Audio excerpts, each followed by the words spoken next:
Hello everyone. I hope you all are doing great. A warm welcome to the Expert Edge Masterclass, proudly brought to you by Shine.com. We are thrilled to have you with us today for an insightful session on Core Java for Beginners, Object-Oriented Programming Basics. Did you know that Java remains on of the most widely used programming language in 2025 as well, powering over 40% of enterprise applications worldwide and running on billions of devices, including cloud platform, IoT system, and Android applications. Java continue evolve, introducing performance optimization, enhanced memory management, and new language feature like cryptocurrency, structure concurrency, and improved pattern matching. Major companies including Google, Amazon, and Netflix still rely heavily on Java for their backend system due to its scalability, security, and reliability. With its strong foundation in object-oriented programming, Java enables developer to write scalable, efficient, and maintainable code. Mastering these OOP fundamentals is crucial in 2025, especially as Java continue to be a top choice for cloud computing, AI-driven application, and enterprise software development. Before we begin, let me quickly introduce myself. I am Preeti, your host for the session, and now it's my pleasure to introduce someone with deep expertise in Java development and training, Mr. Nitin. With over 14 plus of experience, Nitin has been instrumental in training aspiring developers and professionals at renowned organizations like Icons, Cognizant, Accenture, Atos, Mindscript, Bajaj, and Savage. His expertise span core and advanced Java, Spring, Hibernate, web service, and microservice. In addition, he has trained C++, data structure, HTML, CSS, JavaScript, Bootstrap, jQuery, Angular, and React. Nitin is also proficient in database including MySQL, Oracle, MongoDB, Redis, SQL, PL/SQL, HQL, and JPQL, making him a well-rounded mentor in software development. This is your chance to learn from an industry expert, so stay engaged, ask questions, and take notes as well. The insights you gain today will help you build a strong Java foundation and accelerate your programming journey. Without further delay, let's give a warm welcome to Mr. Nitin. Over to you, Nitin. Yeah, thank you so much, Preeti. Thank you so much for this introduction. Okay, so hello everyone. Hope you are enjoying this session. Okay, and I just want to hear. Is it they are able to message? Yeah. Okay, thank you so much. Thank you. Yes. So before going for the session, okay, I just quickly want to understand from you. Okay, just what is your level in the core Java? Okay, if you are 0, you can put a 0, and if you are up to the 10, you can put a 10. Okay, in between that, you can just put quickly. I just want to hear from everyone. And yes, I can see the 0, 0, 0, 5, 7, 0, 2, 4 zeros. Yes, 8, 3, 6, 2, 8, 4, 3, 20. Great. Thank you so much. Because, okay, in between, I will usually ask you the questions. Okay, so that the session I want, it must be the interactive. I don't want to talk with only the machines. I want to talk with the students basically. Yes. Okay. Yeah.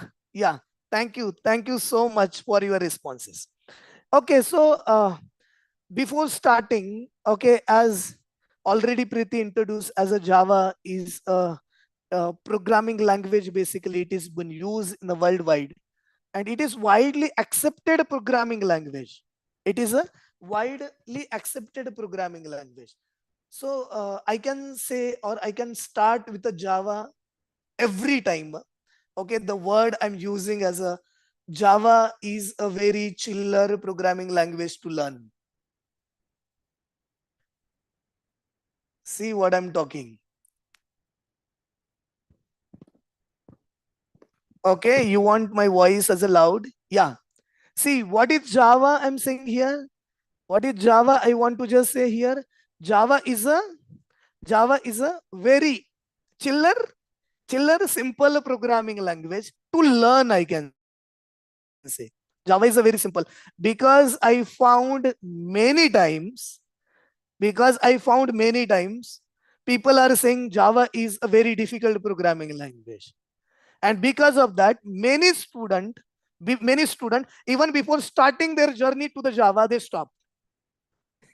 Before starting their journey, okay, they stop learning the Java. They just go for the other programming language where they feel that, okay, this is very simple. In my word, it is the chiller. Yes. So before starting the session, I'm saying Java is a very chiller. That means it is a very simple programming language to learn. For that, you must only aware about the basics of English. If you know the basics of English, if you know the basics of English, then anybody can learn the Java, and anybody can master in a Java. Anybody can master in a Java. Remember this. Okay, so that is the thing. Because see, even I join here, okay, I love to interact with the student. And if you are the beginner, then that will be a great platform, this. Okay, so Java, just talking about Java, what is Java? Java is a simple, I can say, Java is a simple, multi-threaded, object-oriented. Okay, these keywords, just you have to remember these keywords. Very important keywords. I'm just talking about the Java, and it is a simple definition. Anywhere, every time, if you are the student, if you are going for the Viva, or if you are the job seeker, you are going for the freshers interview, there will be a question like, what is Java? Or there can be another question, what are the features of Java? Or there can be another question, why Java? Someone can ask you, what is Java? What are the features of Java? Or why Java? And in all these three cases, you should have the answer one. And that Java is a very simple, okay, to learn. It is a multi-threaded. It is a object-oriented. It is a secure. It is a platform independent. It is a platform independent. It is the robust object-oriented programming language developed by James Gosling in a Sun microsystem. In a Sun microsystem. Okay, now it is not a part of the Sun microsystem. It is been taken by Oracle Corporation. Before it was inside the Sun microsystem, but now it is the part of the Oracle Corporation.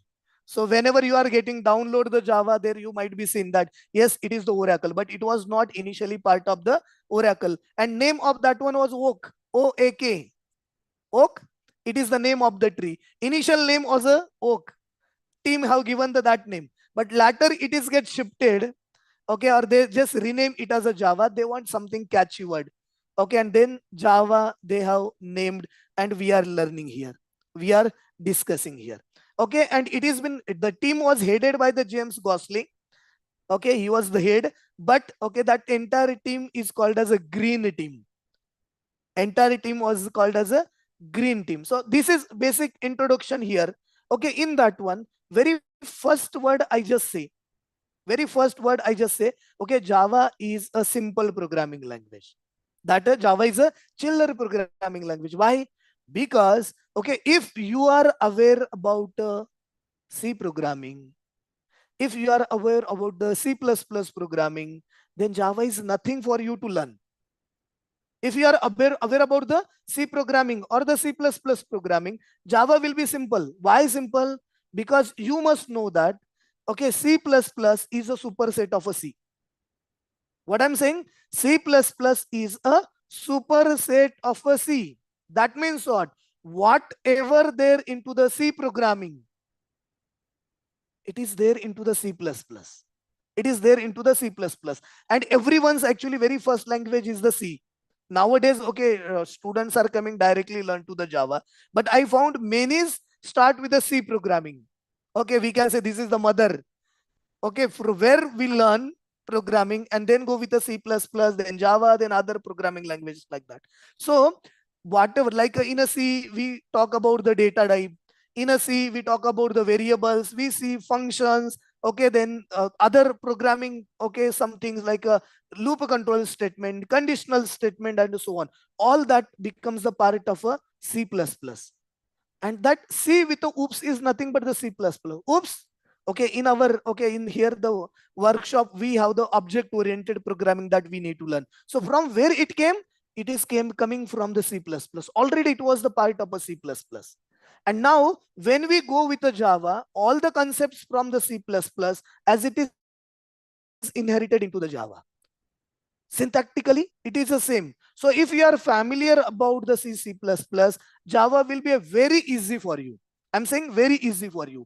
But if it is okay, those have not gone through the C++ and they want to directly start their journey with the Java, again, it is a simple, no problem. Because if you know the basics of the English, then even you can just go with the Java. You can just go with the Java. And that is the reason basically I say Java is a simple programming language. In my word, Java is a chiller programming language. Next keyword, okay, we just say about the Java. Java is object oriented. Java is a object oriented. And everyone must know there are more than 25 plus languages which are object oriented. More than that. There are the more than 25 plus languages which are the object oriented programming language. Java is one of that. For example, C++ is object oriented. Java is object oriented. C# is object oriented. J# is object oriented. Python is object oriented.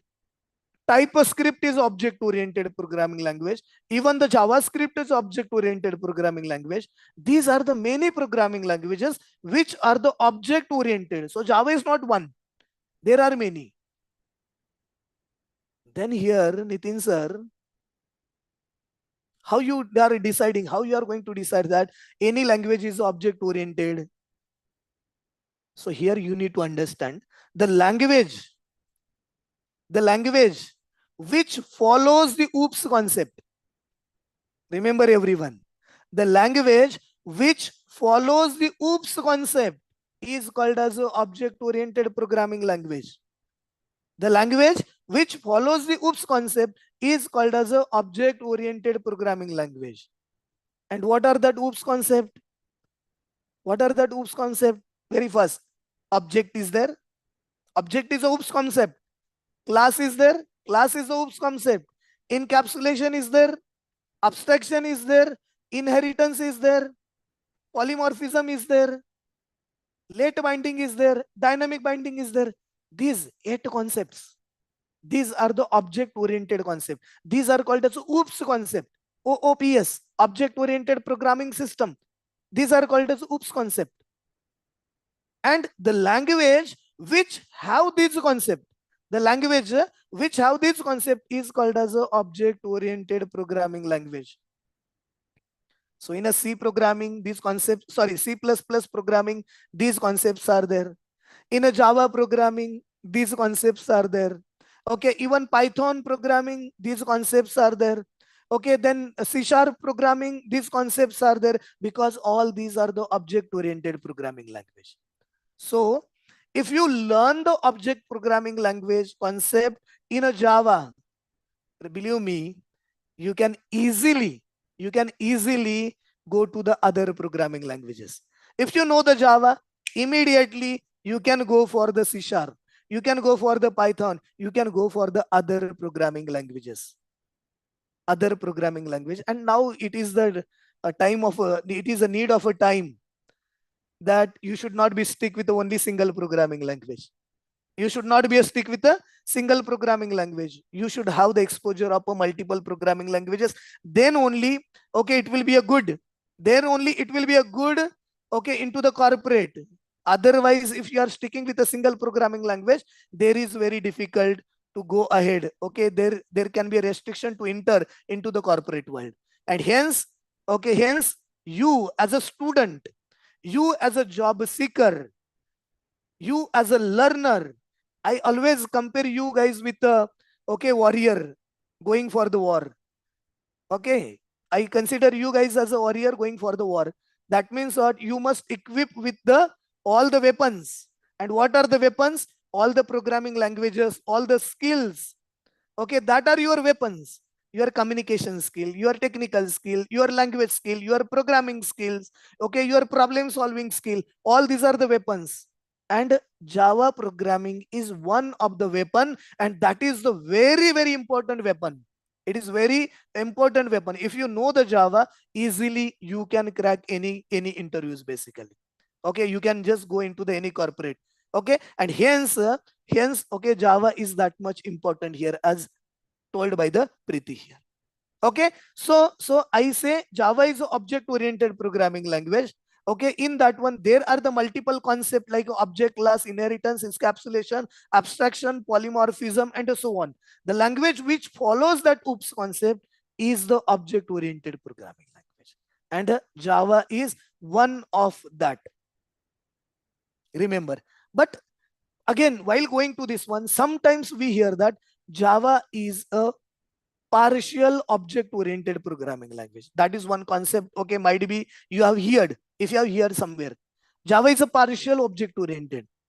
Why Java is a, some people are saying Java is a partial object oriented, because in the programming there are the two streams. One is a structured oriented approach and another one is an object oriented approach. Structured oriented, C programming is a structured oriented.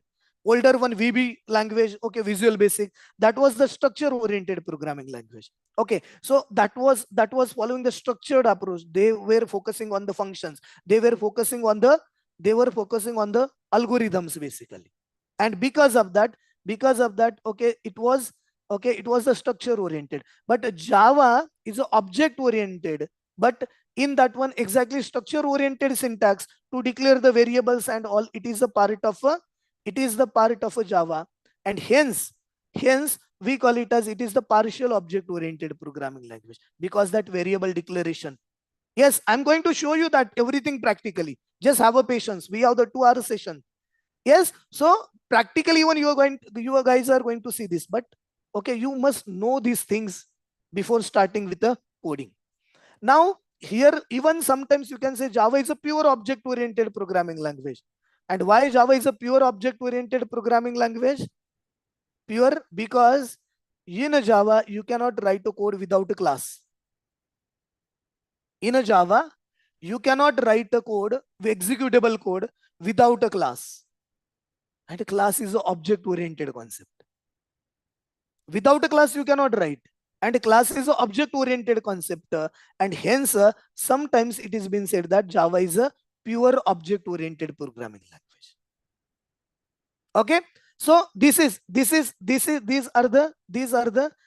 the things basically. Okay, very first keyword actually we discuss object oriented. Then we have the security. Okay, we have the platform independence. Okay, and so on. All that concepts are there. Okay, I am going to discuss in details over here. No worries.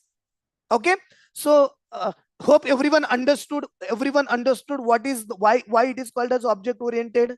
Why it is called as object oriented? Yes, I want to hear from you. Yes, quickly put here in the chat.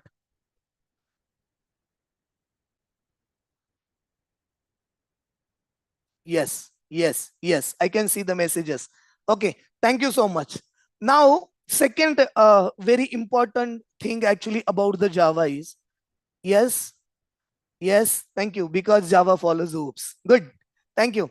So another keyword about the Java is a platform independent programming language. Java is a platform independent platform operating system. Platform is nothing but the operating system. Platform is nothing but the operating system. That means that it is not depends on. It is not depends on any platform. It is not depends on any operating system. That means what? If I have written, okay, if I have written a code, if I have written any code, if I have written any code in a Windows operating system, in the Windows operating system, it can be worked on a Linux, or it can be work on the, okay, Mac, anywhere. So in short, we call it as the ORA. Yes, write once. Yes, run anywhere. Okay, that was the concept as a platform independence. But I just want to go with a deep in that. Yes, do you want to go in deep in that? And do you want to understand more in that? What is mean by platform independency? Yes, and who makes that? Yes, good, good, good. Thank you so much. Thank you so much. Yes, quickly, I just share my screen so that everyone will able to see the screen. Okay, which I'm just typing here. Okay.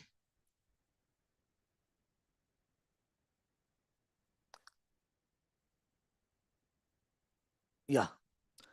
Here is the hope my screen is visible to everyone. Just quickly respond. Yes. Okay. Okay. Yeah. Thank you so much. Thank you so much. See here, I'm just want to show you some platform independence, and here more things in detail things. That is the practical things I'm going to discuss here. That are the practical things which I just want to show with you. Okay. So here you can see, if you have to write any code before in a C programming or into the C++ programming. Okay, this is my simple C programming file. Okay, or the C code which I have written. Okay, I have written this, assume like okay, it is the welcome. Okay, welcome dot, I can just say C, or I just, this file is nothing but what, I just say ABC. Okay, dot C programming. I have to save this with a C. Okay, or the C++. I just make it as a C++. Okay, we have to save it as a CPP, abc.cpp or abc.c programming language, like this one. So this is your file. Now if you have to compile this file, sorry, you have to execute this file, what you have to do? What you have to do? Very first, if you have to go for the compilation of this, okay, if you have to go for the compilation of this, what you have to do? Yes, what you have to do? You have to go for the compilation. What you have to do? You have to go for the compilation of this file. And what is the compilation step here into the C++ code? Compilation is nothing but there are the two important things. Try to understand. In a compilation, we have to do the two things. First one, okay, to check whether you have followed the rules of that programming languages or not. That means what? Okay, whether you have written the semicolon, okay, that brackets, whether you have written properly or not. Okay, whatever the name of the variables or the class or classes, that whether you have written it properly or not. That is basically the first syntax. That means that the rules of that particular programming language you have written properly or not. That is the one purpose. And second purpose of the compilation is, what? To convert the code which you have written into the computer understandable format. Computer understandable format. Big picture I just put it, computer, but actually it is not a computer, it is the operating system understandable. Because everyone knows, okay, who is going to execute your code? Because basically there is the operating system basically, and that is there to execute the code. So when I want to execute this code, basically that needs to be comes inside the RAM, that it must be acting as a process, and in that case I need to go for the compilation. So if I compile this particular file, okay, see, I am just going to here writing here, if I'm going to compile this file, assume in the Linux background, okay, this file I just compiled ABC, okay, it will be converted into the abc.out. It will be converted into the abc.out because, okay, I just going for the compilation here. As soon as I did the compilation, here, okay, it is going to create a out file, and actually this out file is, okay, out file is the binary file, okay, and it is done by the, because of the compiler. I do have the compiler that makes my file as a binary file. Binary file with a 0 1s, file with a 0 1. Everyone knows that file with a 0 1. And why I need to convert that? Because basically whenever I'm writing the code, okay, here we have the RAM. Okay, we have the RAM, hardwares and all these things are there. Okay, in between that, okay, we have the operating systems. Okay, that operating system is running, basically it is on the basically RAM. Okay, this is, I am just going to say it is the operating system. That operating system, okay, it is going to executed on a RAM. Okay, so that means what? This C programming code that will be executed under the operating system. That will be get executed under the operating system, and operating system understands only the binary language. It understand, machine understand only the binary language, but the code which I have written, okay, that is in the English. That is in the English. It is like the person, okay, one person, okay, able to speak Tamil. One person able to speak the Tamil and another person don't understand Tamil. Okay, so then how it will, the communication will get happen? Okay, my file abc.cpp or c which I have written, that is inside the English. Okay, but the operating system and other things, they understand only the binary. So I need to convert that. I need to convert that into the binary. Then only it will be get work there. And that is the reason compiler comes in the place. That is the translator. It convert your abc cpp to the abc.out file, and that out file, okay, with the help of the loader, which is the component of the operating system basically, okay, that will be get loaded into the RAM, and that will be get start executing. That means what? Okay, here the operating system getting that one, and it is helping that. So now the code abc.out, okay, which I have created here, okay, that will be work on the operating system where I have compiled. That means that if I have compiled this on the Windows, it will be executed over here. If I have compiled it on the Linux, okay, it will be executed on the Linux. And if I have compiled, okay, it is on the Mac, it will be executed on the Mac only. These are the only three. That means what? It is the operating system specific. Okay, and that is what we can say the platform dependency. C++ code is a platform dependent code, you can say. Platform dependent code. And because of the operating system, it is taking the environment of operating system. It is taking in, okay, use of the operating system, and that is only it will be get executed over here. Okay, and that is what the platform dependency. Now talking about the Java, in a Java or even the other programming languages too, step will be up to this one is same. Okay, up to this one, okay, steps will be same. Here is my, again, I just simply write here, this is my abc.java. Okay, I just want to execute this abc.java, and abc.java is again in English. As I said, okay, why Java is simple? Because if you know the simple English, you can write a code. That means what? My abc.java, it is in the English. Okay, it is in the simple English as a programming, okay, writing language I'm going to use.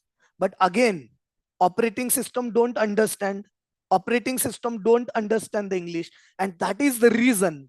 Okay, that is the reason basically. Okay, we need to compile, and again here basically, okay, we have the compiler. Okay, we have the compiler, and if I successfully compile my code, if I successfully compiled my code, okay, it is going to convert, okay, into the abc. Assume it is the class abc dot class file, basically it will be get created. So here in between we have the compiler.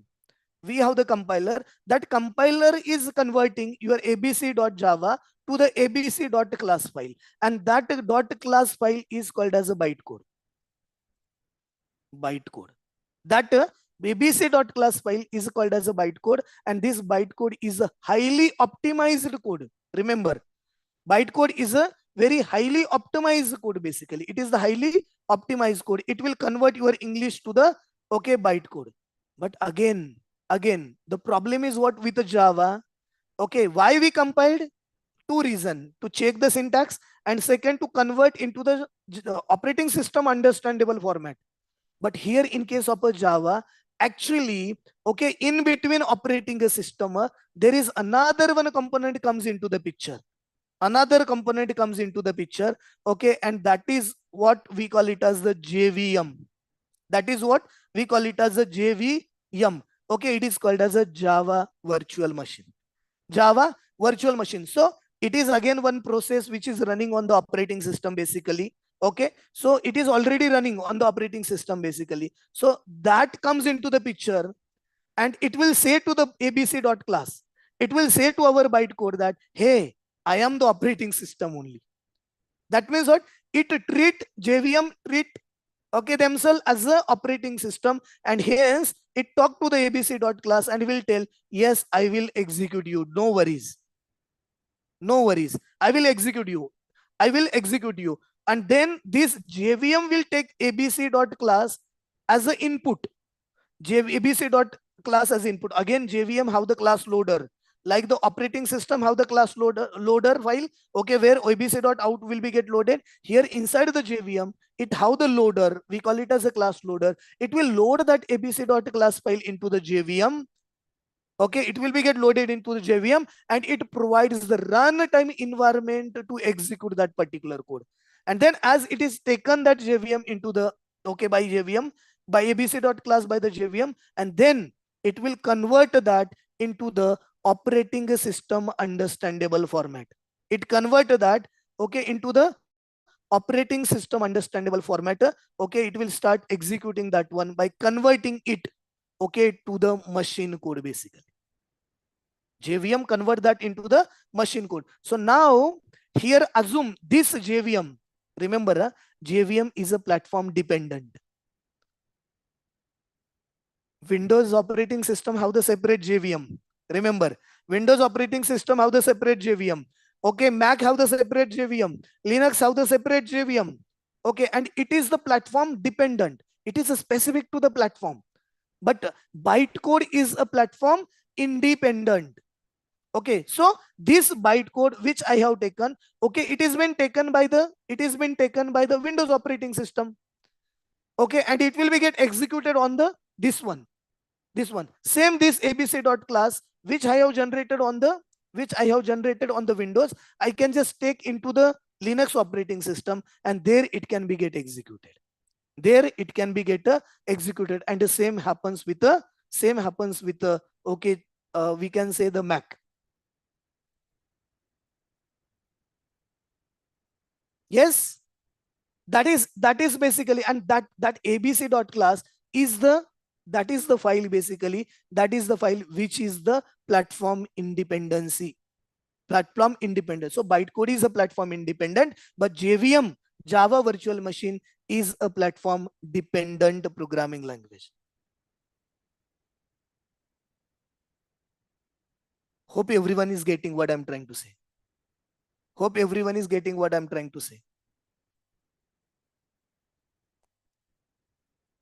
Yes, I just want to hear from all. Yes, thank you.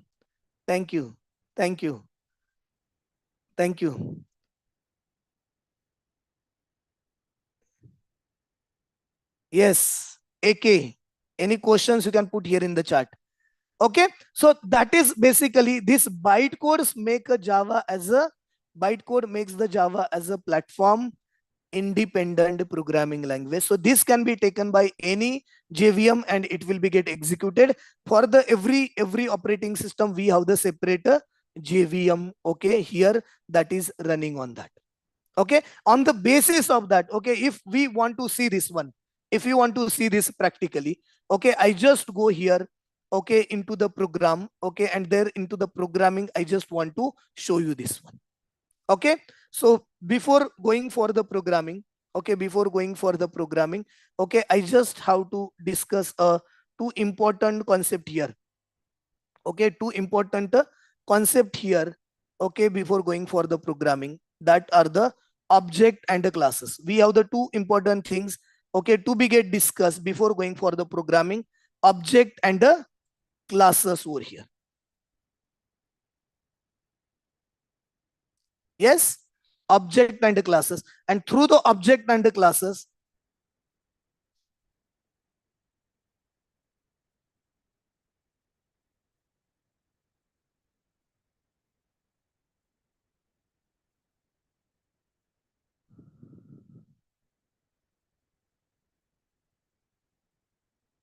yes, okay, so that object and the classes, these are the concept basically I just have to explain here, okay, that I just have to explain here, okay, because that is the thing basically, okay, before going for the programming, okay, I need to discuss. Okay, in that one, okay, in that one again, into the definition there, what is the word we have discussed, another one rather than the platform independency? Yes, java is a java is a multi-threaded programming language. Okay, and what is the multi-threaded programming language? What is the multi-threaded? Okay, I just quickly go for this one. I will just quickly go for this one and then go for the object and the classes concept here. See, Java is a multi-threaded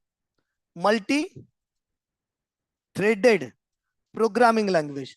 Multi, simply many threads, multiple threads. Okay, and on that one we are saying multi-threaded. Okay, before that, if you go to the operating system, there might be, you guys have heard the word multi-processing, or the multitasking. Actually, the multitasking is get achieved. Okay, I can say multitasking is get achieved with the help of a multi-threading and a multi-processing. Okay, multi-threading and the multi-processing, and meaning is same again. Multitasking, multiple processes will be get executed at a time. Multiple processes will be get executed at a time. Exactly same. Multi-threaded, multiple threads will be get executed at a time, or the multiple processes will be get executed at a time. That is nothing but okay, that multitasking, multi-threading, multi-processing. But here, okay, you must understand the difference between a process and a thread.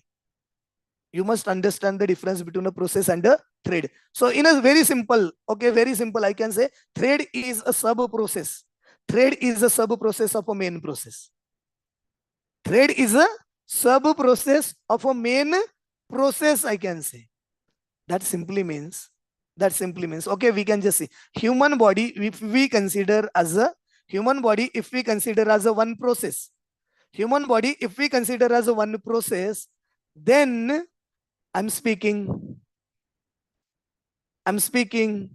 okay, I'm breathing, I'm watching, breathing, watching, speaking, even listening. These are the threads. If I consider the whole human body as a process. Yes, so that is what the basic difference between a multi-thread and a and even speaking, breathing, everything is doing parallelly. That is what the multi-threading.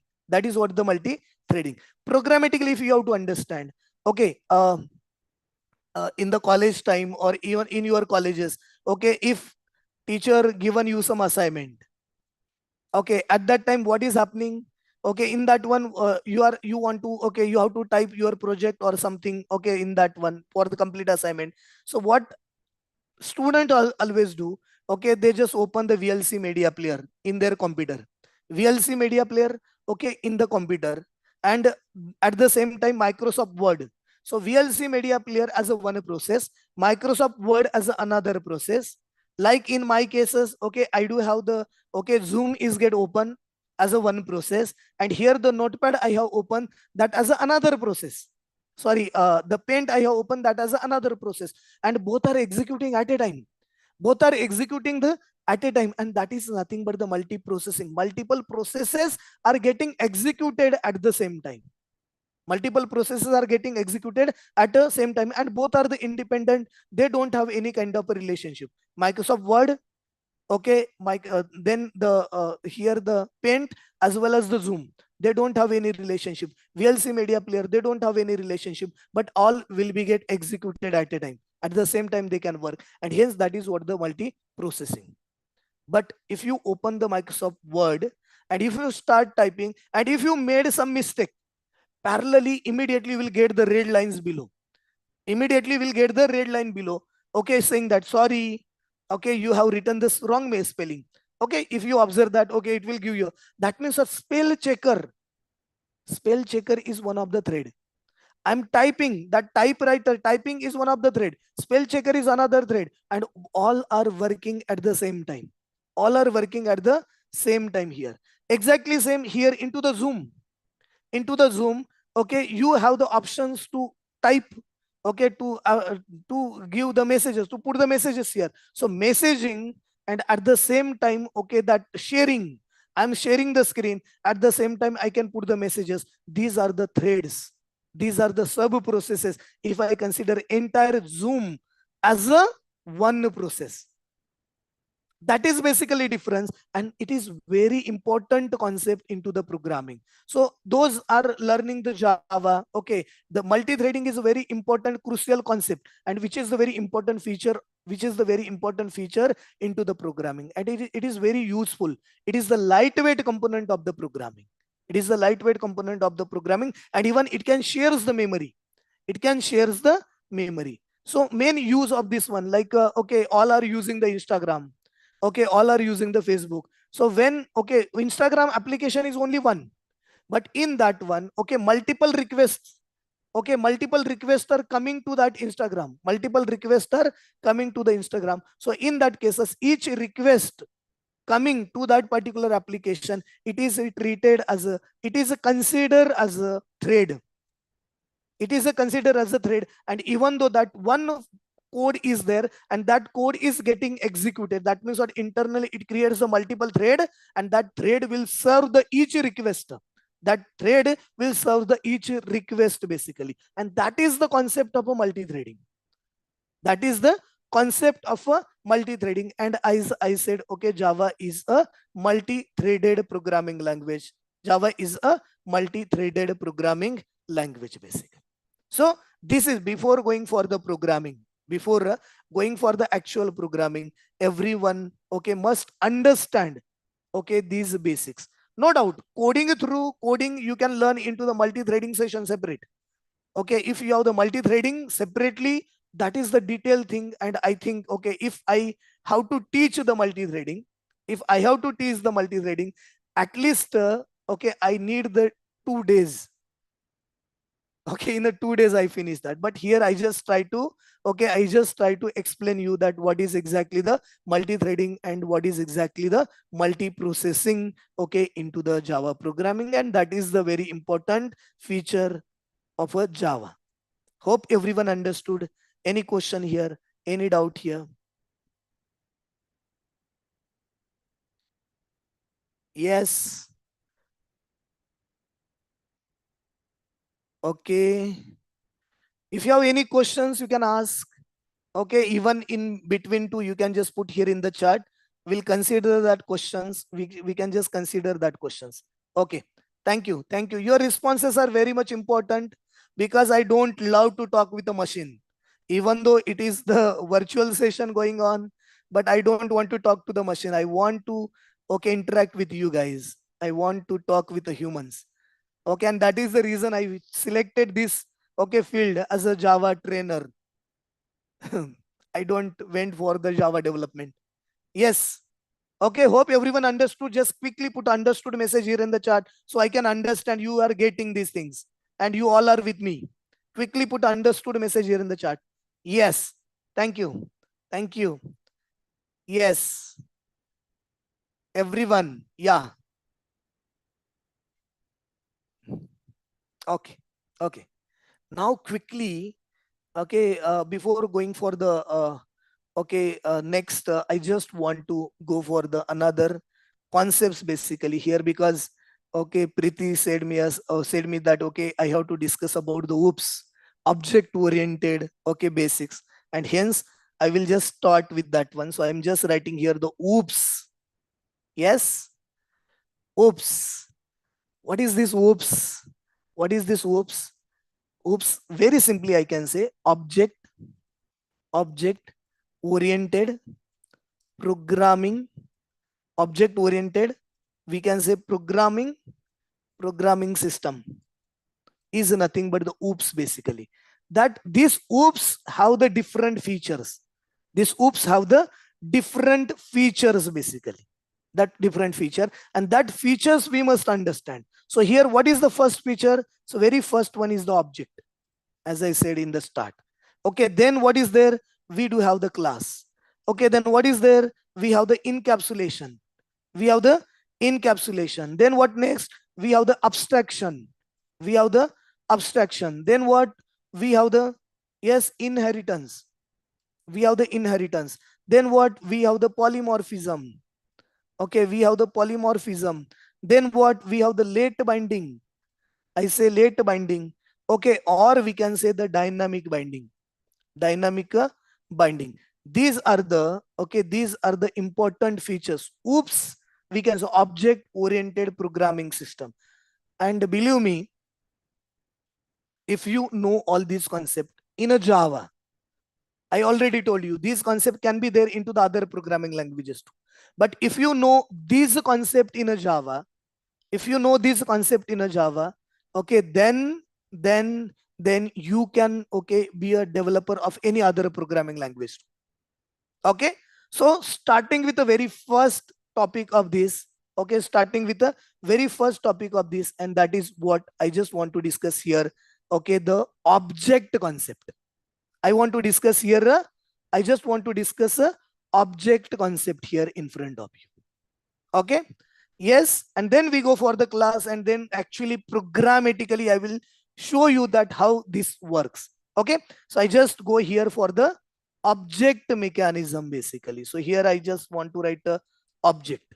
Yes, so here, if I talk about the object, the programmatical definition is something different. Okay, it has been said.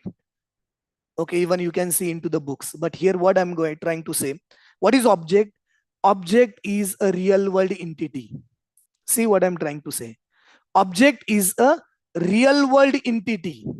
Object is a real world entity which is exist and can be defined. Object is a real world entity. Object is a real world entity which is exist and can be defined. That means what? Anything in front of you, anything in front of you which is exist, anything in front of which is exist and can be defined is called as object. Is called as a object. That means what? Okay, if I say mobile, is it object? Definition is very simple. Is it exist? Yes, it is exist. Is it a define? Yes, it is. Define means, okay, if I took the name of anything, okay, the picture, that image should be comes in my mind. That is nothing but the define. That means what? Okay, if I say, okay, if I say the dog, if I say dog, hope image came in front of you. It is the object. Is it exist? Yes. Is it a define? Yes. And hence this is the object. This is the object. Exactly same. If I say student, is it object? Is it object? Yes, because students exist. Students define. If you close your eyes and think about the student, yes, it comes in front of you. Okay, that image will come in your mind, and hence it is the object. So object is a real world entity which is exist and can be defined. Which is exist and can be defined. Then if I say there is another one, okay, I'm just saying account. Is it object? Can you quickly put here in the chat? Is it account is object? Is it account is object? Okay, no. Yes, no, no, no, no, no. I can see the no. I can see the no. Okay. Account is okay. Yeah. Yes. Thank you.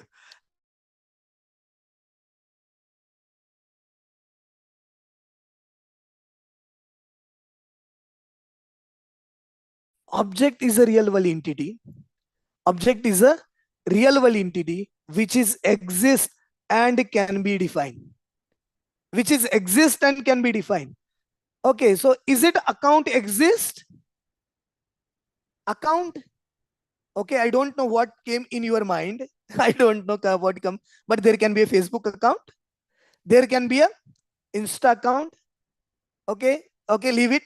But there can be a, I can say bank account.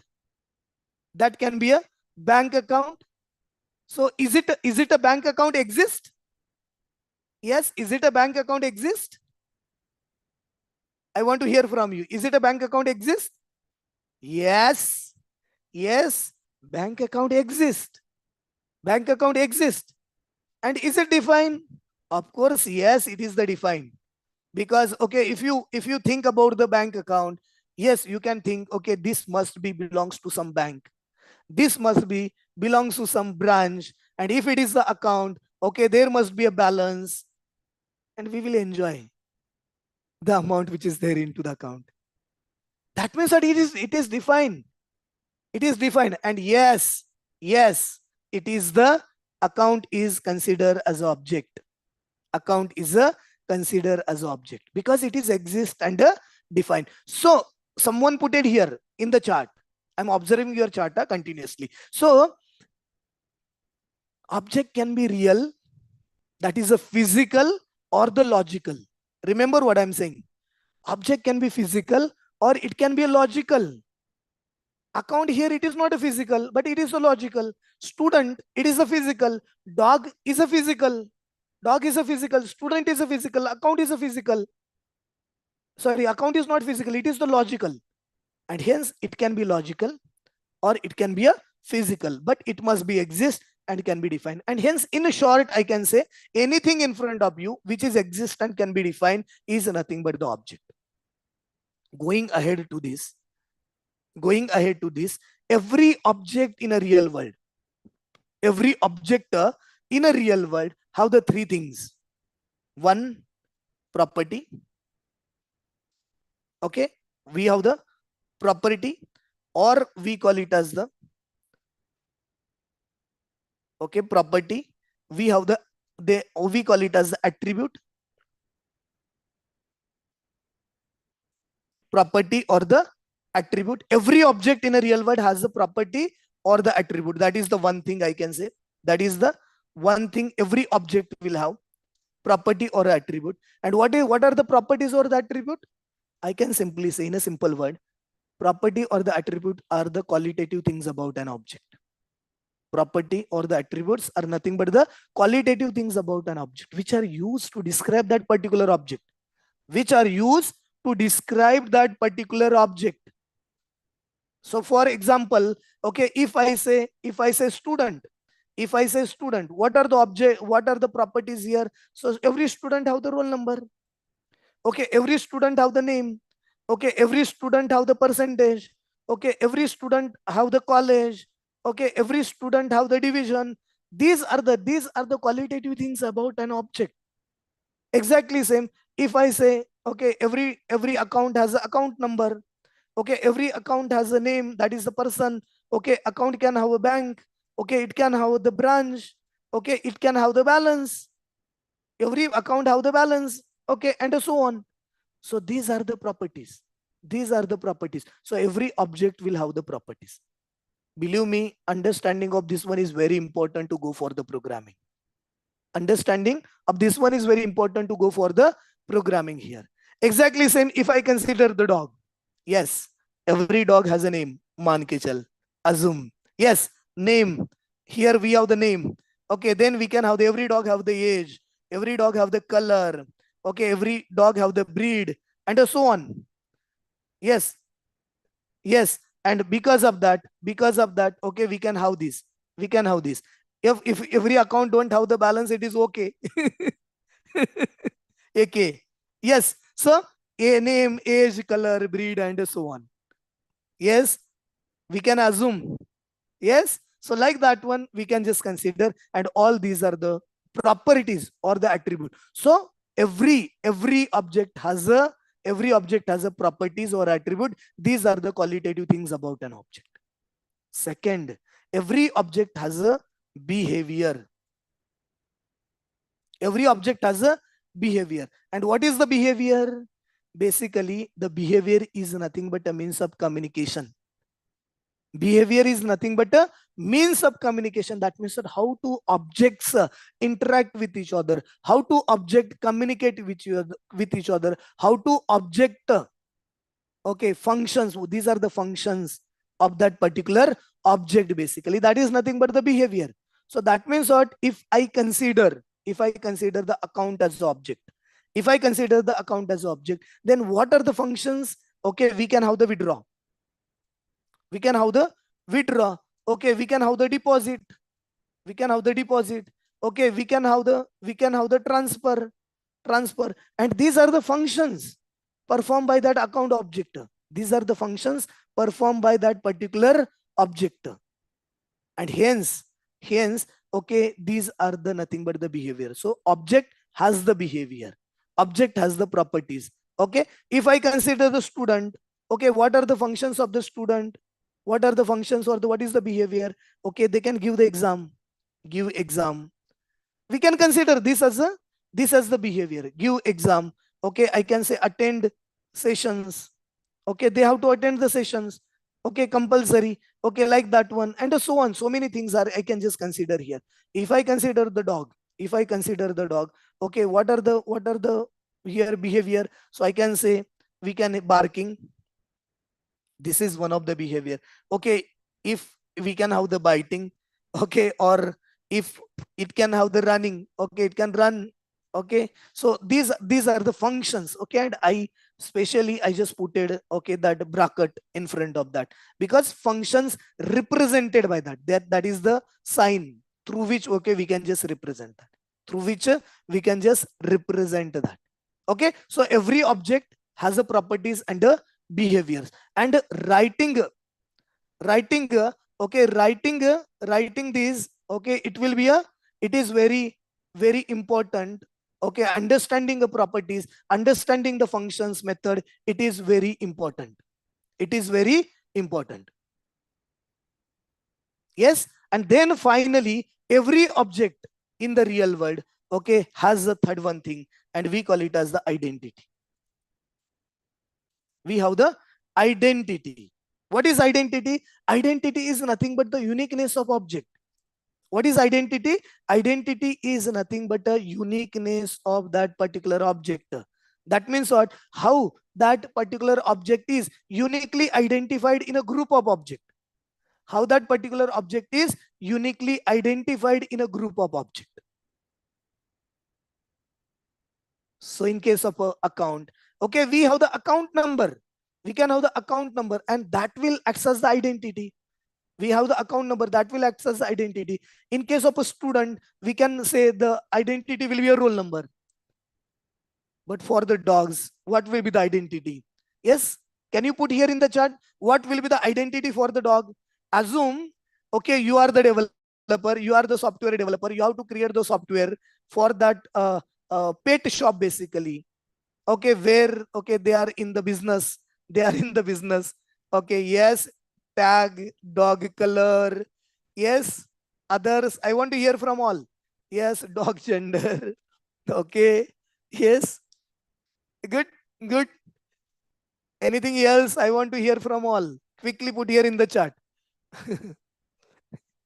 How you are going to identify the dogs? Because see, in the software, okay, if I have to maintain that software, I need the identity, breed and location. Okay, breed and location. Good. Yes, good. Thank you so much for your responses. See, assume like I do have the 10 dogs. I do have the 10 dogs with exactly same color, same size, same age. Okay, everything is same. Even names are the same.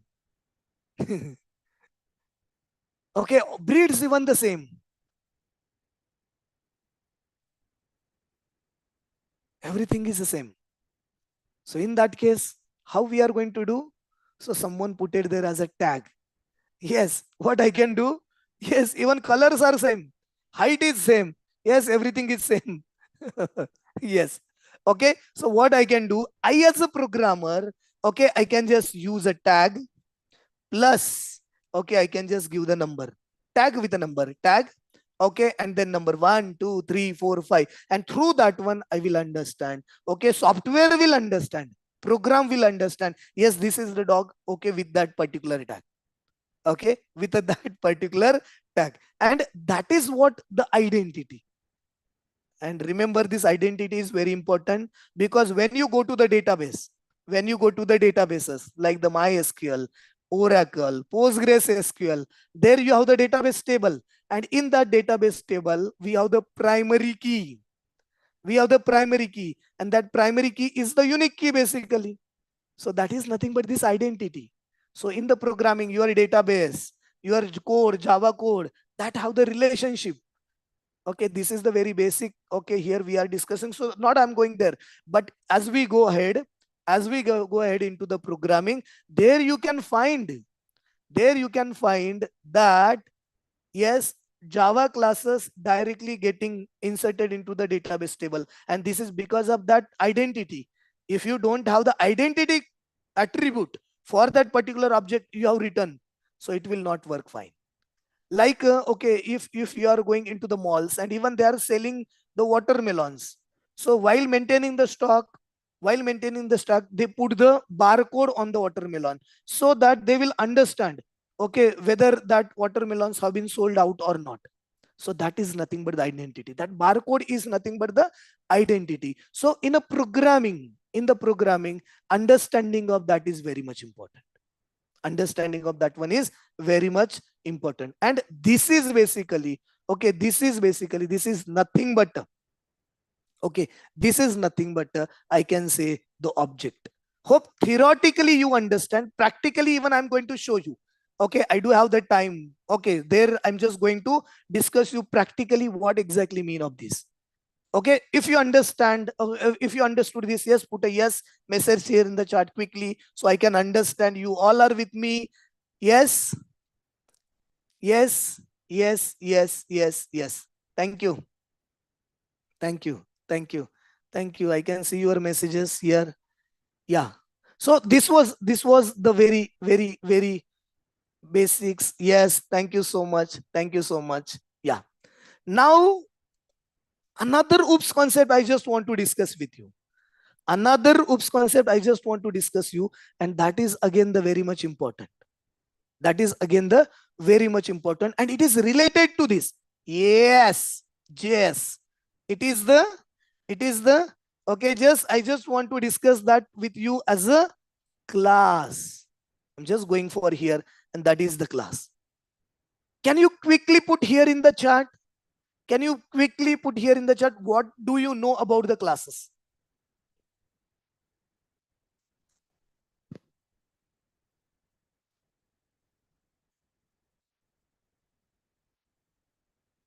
Class is a blueprint. Yes. I can see your messages.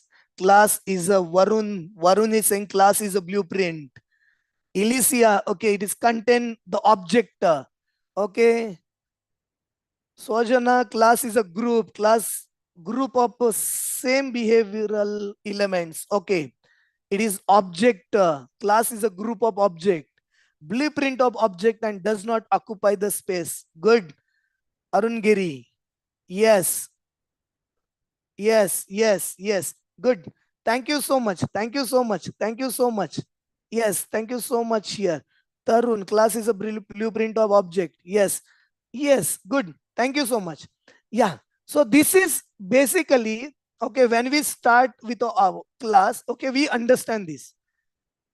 I'm just adding the few more things in whatever you have put it here in the chat. Yes.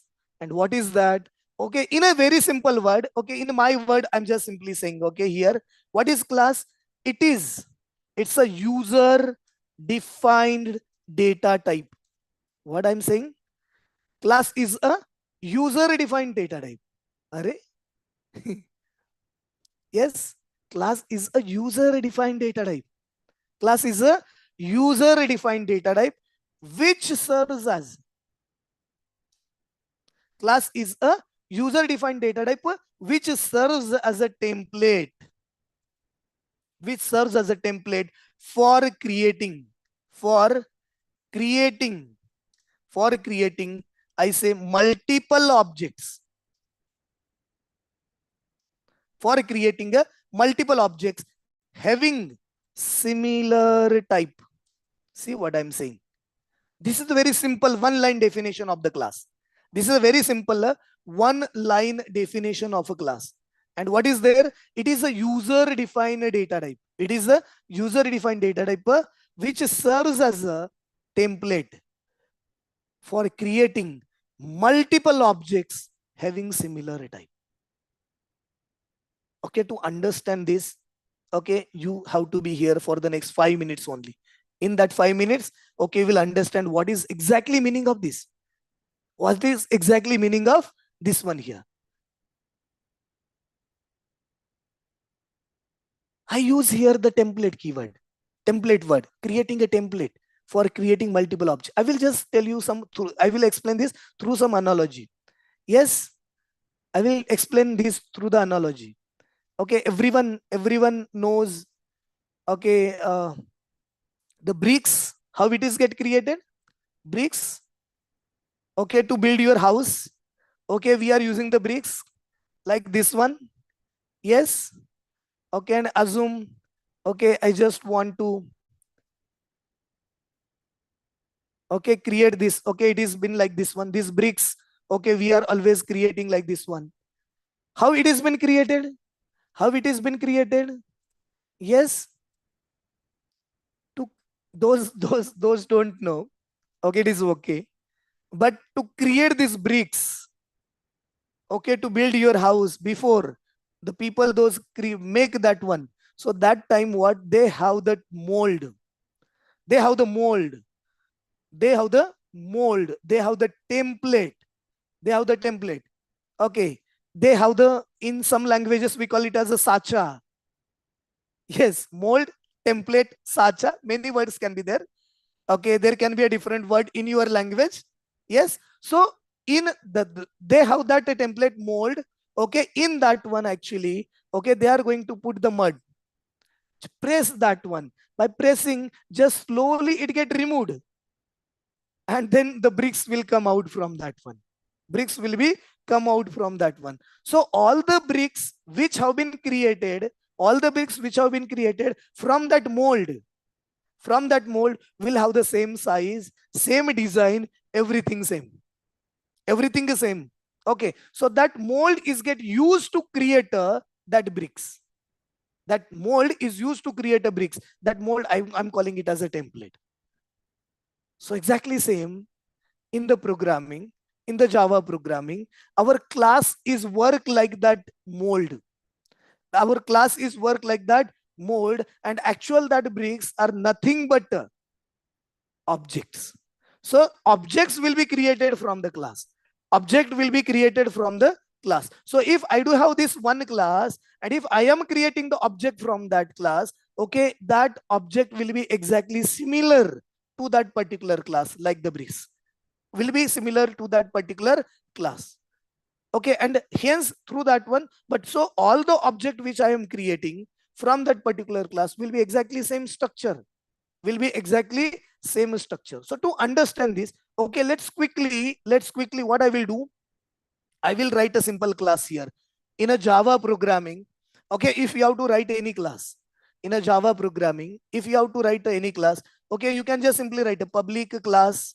Okay, I can just write a public class, and here I can just write the employee. Already we are, or I will take the use of the student only, because we have considered the student example there while discussing the object. Public class student. public class student. This is what the minimum, okay, this is what the minimum syntax, okay, I'm just going to use here, okay, while doing this one. Okay, public class student. This is the basic syntax while creating the class. But here you might be thinking that, yes, you told that student is the object, and now here you are writing the student as a class.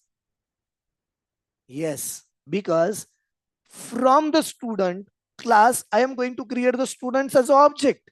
Like from that mold, bricks mold, I'm creating the multiple bricks. I'm going to create the multiple bricks, and that bricks will have the exactly same style. And here I'm just giving the name as a public class student. Public class student, and in that student basically, okay, according to the classes, like in the class what we have written, sorry, in the object what we discuss the property. And what are the properties? Okay, like that one I can just write integer, okay, roll number. I can say integer roll number. Then there I can just write a string. Okay, I can just write a student name. I can just give the name here. Okay, then here, okay, we can just write a, okay, double, okay, or the float percentage. I just written this percentage. Okay, with that one we can have some functions too. Okay, we can have the functions too. Like I'm just going to write a public void, okay, view result.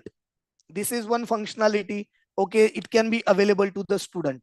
It can be available to the student. Public void, okay, view result, and then opening and a closing bracket. I'm just going to write. Okay, I'm just going to write a opening and a closing bracket over here. I'm going to write a public void view result. And in that one, okay, those know the programming. Okay, those know the programming. They knows that, okay, if I have to display anything here, okay, I can write a system dot out dot println, system dot out dot println, and there I'm just going to write some message here. Okay, so it's a result. Okay, I just make it as a pass. Okay, so here I have written this one message here. So this is my simple class. In my class, student, roll number, name, percentage, these all are called as a data members. Roll number, name, percentage, because that we are going to store the data, and hence these are called as a data members. These are called as a data members. And this which I have written, public void view result, this is called as a method. This is called as a method. So it is been said that, and even someone put it here in the chart, that when you declare a class, actual memory is not allocated, because I have to store the record. I have to store the record. Okay, so to store the record, I need the memory. And but here, as soon as I created the object, when I create the object of a class, actual memory will be not get allocated. Then when memories get allocated? When memories get allocated? Actually, the memory is get allocated when we create an object from that class. That means what? If I have created the bricks mold, that will be not used to build the house. That will be not get used to build the house. So from that mold, I'm going to create the bricks, and then after the processing, we are going to use that to build the house, to build the home. Exactly same. Here, if we have the class, writing the class is not enough. Writing the class is not enough. If I return the class, from that class, I need to create an object. From that class, I need to create an object of a class. And then by using that object, we can access that. By using that object, we can access, okay, that we can just process that. Because when we create object of a class, actual memory will be get allocated. Remember this. When we create object of a class, actual memory will be get allocated. Actual memory will be get allocated. So in this case, okay, how we are going to create the object? Very simple. Class name, object name is equal to new class name. So what is the class name? I do have the student. Okay, I do have the student. I do have the student. Small student variable. Okay, Java is a case sensitive. So small and a capital, there is the difference. Capital and the small, there is a difference. So I can just write student is equals to new, and I'm just going to write here the student. This is the simple way to create the object. And I will say student1.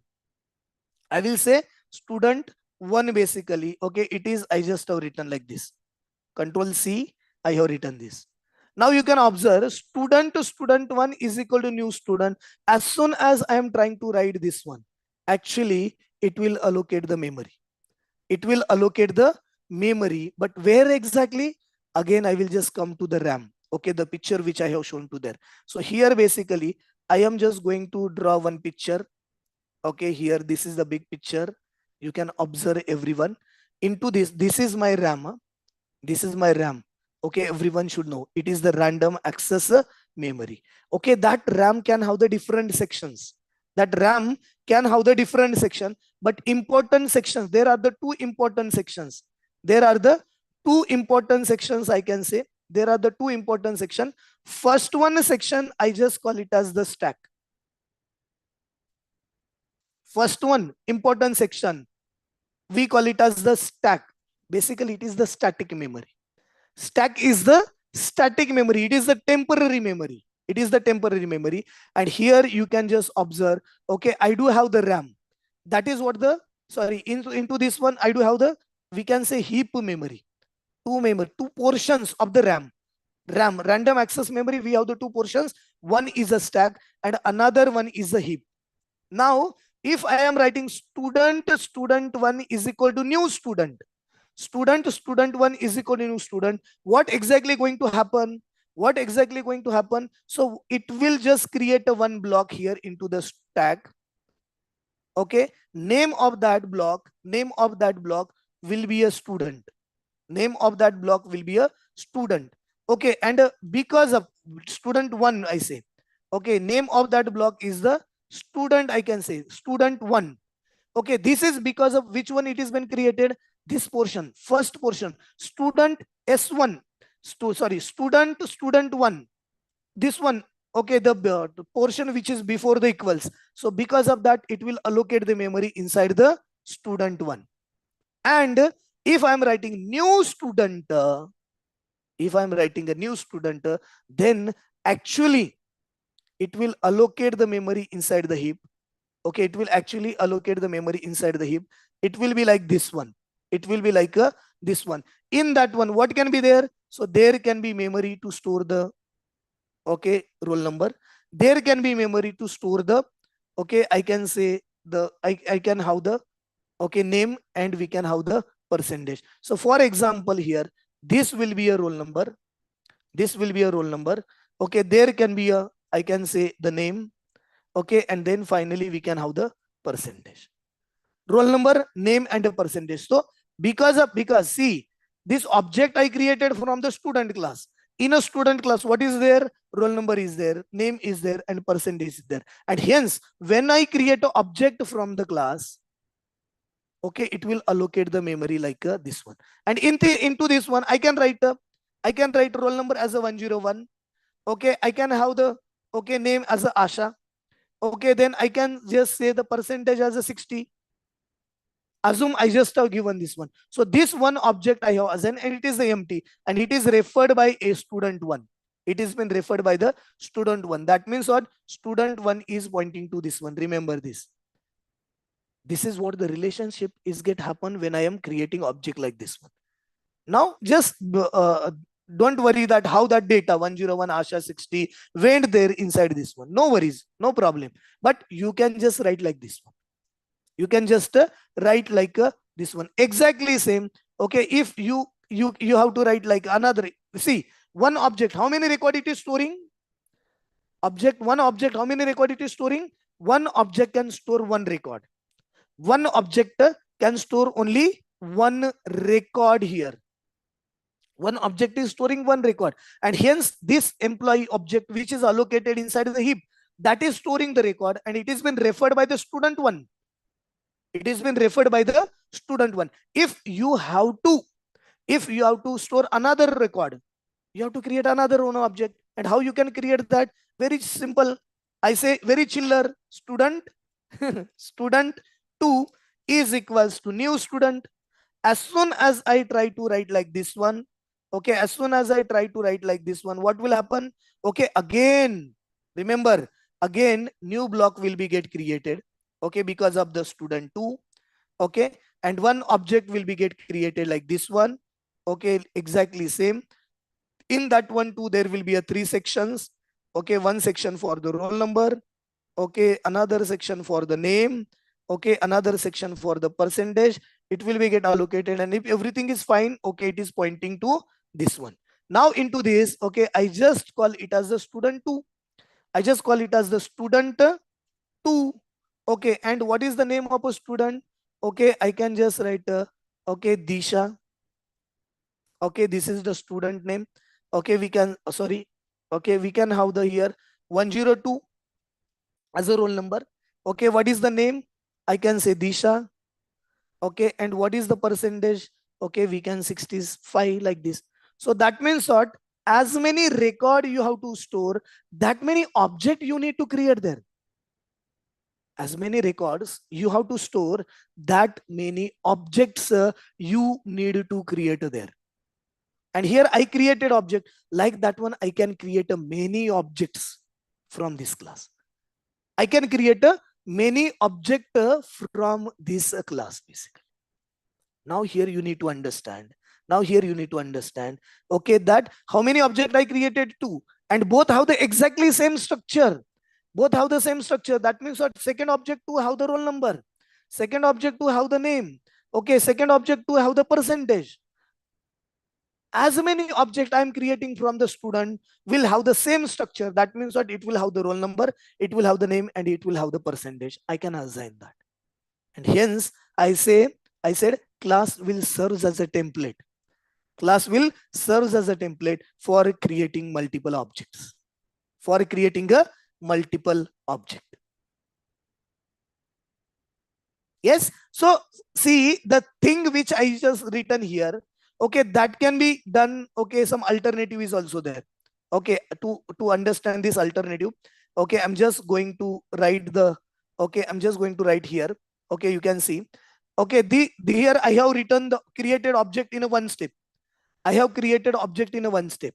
I have created object in a one step. If I want to create in a 2 step, it is possible. How you can do that? Okay, I'm just going to write here student 3. I'm just writing a student 3. Same thing here I have written student 1, student 2. Likewise only I have written a student 3. Student 3. So what is student 3 here? I have written student 3. As soon as I written this, what exactly happened? Basically, as I written this one, it goes here into the stack. Somewhere else, it will create one block like this one. And as soon as this block is get created, okay, name of that block is the student 3. This is alternative way.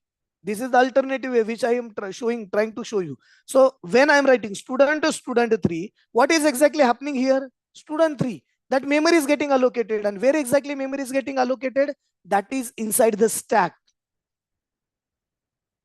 If you know the any other programming language, or if here, okay, you can write integer number. Okay, integer number. If I am writing like this one, what is number? Number is a variable. Yes, number is a variable of type of integer. That number is a variable of type of integer. So what is the data type of number? What is the data type of number? Integer. Data type of a number is the integer here. Exactly same. I have written here the student 3. It is like the number 1 only. Number 1 only. So student 3, what is student 3? Student 3 is a variable, because it is allocating the memory here like this. It is allocating the memory like this one. So student 3 is a variable. Student 3 is a variable of a type of student. Exactly same. Student 1 is a variable of type student. Student 2 is also variable of type student. Student 2 is also variable of a type of student. And what is student? Hey, what is student? What is student? Student is a class. Student is a class. And hence I written here, it is a user defined data type. Student is acting as a data type here. Student is acting as a data type here. Student is acting as a data type here, but it is I have created. I as a programmer, I as a coder, I have created this, and hence it is called as a user defined data type. So class is a user defined data type, okay, which serves as a template for creating multiple objects, having a similar type basically. And hence here I have created variable. Now I can just write a student3 is equals to new. Okay, I just say student. I'm just writing student3 is equal to new student, and in a bracket, okay, I just close this one. I just close this. So same thing. Okay, new student will allocate the memory inside the heap. Student, okay, it will allocate the memory inside the stack. And if I'm writing like this, you believe me here, okay, it will just go here. Okay, it will just go here, and it will allocate the another block with which will be exactly similar to the previous one. Okay, it to have the three. Okay, it will have the three sections. One is for the roll number, another is for the name.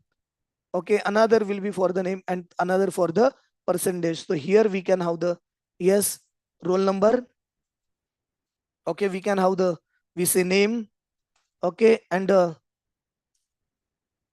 then finally we can have the percentage. And in that one, okay, if everything is done, okay, it will be pointed by the student3. It will be pointed by the student3. And here you can observe, now here I can have the record 103.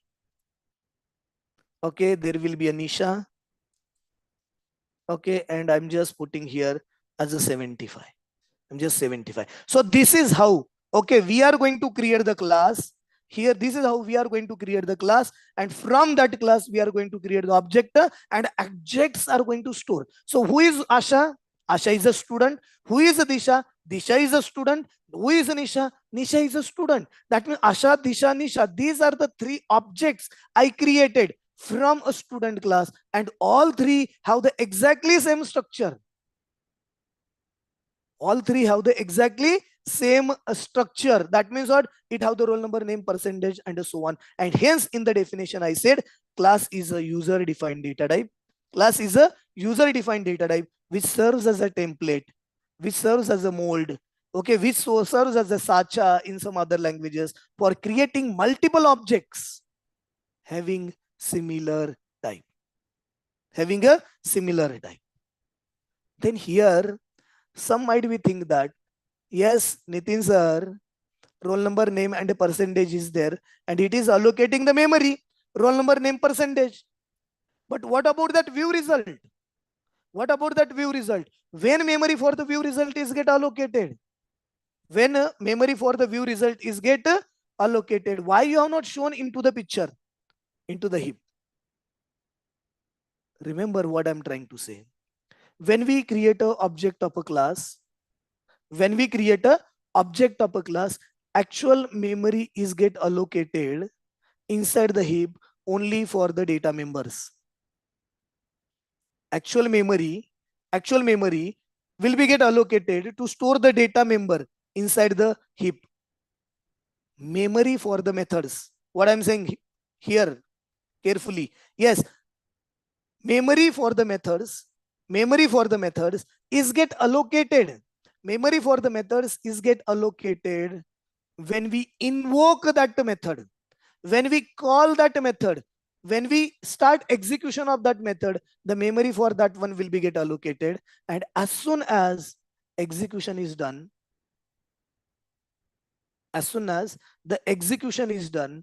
okay, that memory will be get released. But that is not a part of a heap. That is never a part of a heap. That is always a part of a stack. But it runtime allocate and it will be get immediately delete. But this memory, heap memory, it will be not get immediately delete. And hence, before going for the programming, everyone must understand this.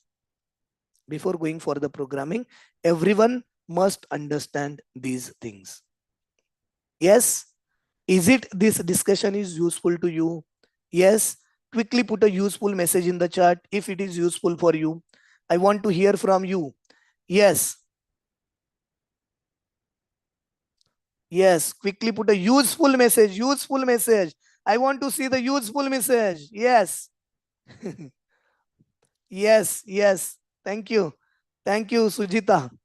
Thank you, Angel. Yes. Tarun Kumar, thank you. Yes. Yes, yes. Thank you so much. Thank you so much. Yes. Yes. Yes, Saujanya. Thank you so much.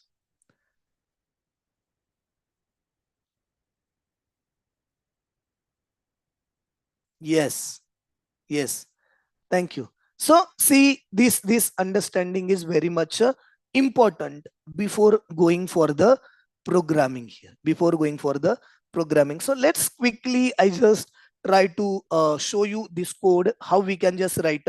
I will place that code into the two places. I will try into the two places. One, okay, simple notepad, and then I will just go with a, I will just go with a simply what we can say on the Eclipse, and there too I can just show you.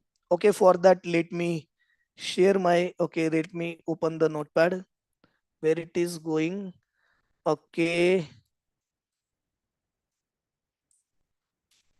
okay, very simple code I just want to write here. Okay, here okay, I'm just making it as a big public. I'm just writing public class. Okay, name of a class is the, I say student, public class student, and in that one I just make it as a little small. Okay, okay, in that one, okay, I'm just, I need, very first thing is what, integer. Okay, roll number. I'm just writing here the string. Okay, that will be a name, exactly same. Okay, I just write here the double, I will have the percentage. Okay, exactly, I have written only these three things, and then I have written public, public void, and view result, view result, and I'm just going to write this one like this. Okay, now if I am I just want to execute this code basically. Okay, I need to compile this system.out.println, system.out.println. Okay, and in that one I'm just writing it's a pass result. Okay, I'm just writing anything message over here so that it will be, I'm not making it as a so complicated. I have written this class, very simple class. I have written this class. Now remember, whenever you have to execute your code, whenever you have to execute your code, okay, you have to write like this one. So public class student, in that integer roll number, name, double percentage, and then you have to save your file. And where you are going to save, where you are going to save, you can save anywhere. Huh? You can save anywhere. So what I'm just going to do here, into this, okay, into the E only, what I'm going to do, I will just create a one folder. Okay, and in that one I'm just writing here the Shine. Okay, okay, I just say it is the workshop. Okay, I'm just writing this workshop, and in that one, okay, I have to save my class. Okay, now while saving this one, you have to remember, you have to save it with a .java extension. So I'm just going to save this one student. Okay, student.java, student.java. It is a standard practice. You can save with any name, but okay, bad programmer will give any name. Good programmer, good programmer always give the name of a class to your file. And hence I just have given this one. Okay, now to compile this one, basically I just go here to the command prompt. Okay, onto the command prompt, as I open this one. Okay, here, because you can see the address here is the C. Okay, here is the C users owner, but my program is on the E. So I will just move to the E. Okay, CD, I think, okay, it is the Shine. Okay, workshop. I just go to that CD, change directory, and I want to execute. So before execution, there is the one process, that is the compilation. So I'm just writing a Java C. Okay, my student.java, and I will enter. If any error is there, it will show us. And if there is no any error, if there is no any problem, okay, then it will work fine. And I think, okay, there is no problem to my code, so it work fine. Okay, it is get compiled. Okay, but actually this class don't have the main method, and if you don't have the main method, you cannot execute your code. So I am going to write another one class. Okay, I'm going to write another one class where I have created object. So there I am going to write a class. Okay, I'm just going to write a public. Okay, I will first increase the font for this. Okay, public class. Okay, name of that one, I'm just going to write a test student. Okay, in that test student class, it is for the test whether everything is working fine. In that one, I'm going to write a public static void main. In a bracket, I can just write a string. Okay, args of array. And after that, okay, you can everyone can understand here.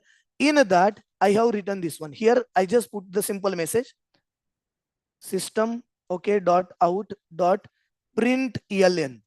And in that one, yes, it's a main begin. I'm just writing it's a main begin to check whether my code is working fine or not. Okay, I written this and I saved. I have to save this one again. Name of that one must be test student. Okay, dot java. Good programmer will always give name of a class to their file. Bad programmer will give any name. Okay, and I will not care about them. Yes, so here you can observe Java C. I am writing here. I do have the okay another one test student.java. I will just do this, and if there is no any problem, it will work fine. Oh, so my both the files have been compiled successfully. So to execute, I have to save with a .java extension. Then I need to compile, and after the compilation, then we have to execute. But while executing, we have the rule. While executing, we have the rule. Okay, I can execute the code which having the main method. And where is the main method? There in the test student. So I can write a Java. Okay, and here I can write a test student. Okay, you know that dot class files will be get generated. Okay, I just go here, okay, into the folder, and you can see, as I said, okay, it will generate the dot class file. So here, okay, into the Shine workshop. Now you can observe because the both files have been compiled successfully. So here dot classes file are created, dot class file, and both the dot class file, these are the bytecode. If you want to see this one code, it is okay. This is the bytecode basically. It is highly optimized code that makes the Java as a platform independent. So it is there. Now, as I done this one, both files have been done, executed. I will execute, and you can see its main begin, it is going. But I want to execute that student. And for that, okay, quickly, I just go here into this. And there I want, if I have to execute, I need to create object. And how I'm going to create object? Employee, not employee, sorry. Okay, student. Okay, small student one, because Java is a case sensitive, remember. Okay, new, and I'm just writing a student, and it is done. As soon as I written like this, okay, it will create an object. This section will create object, remember. And this will create a variable.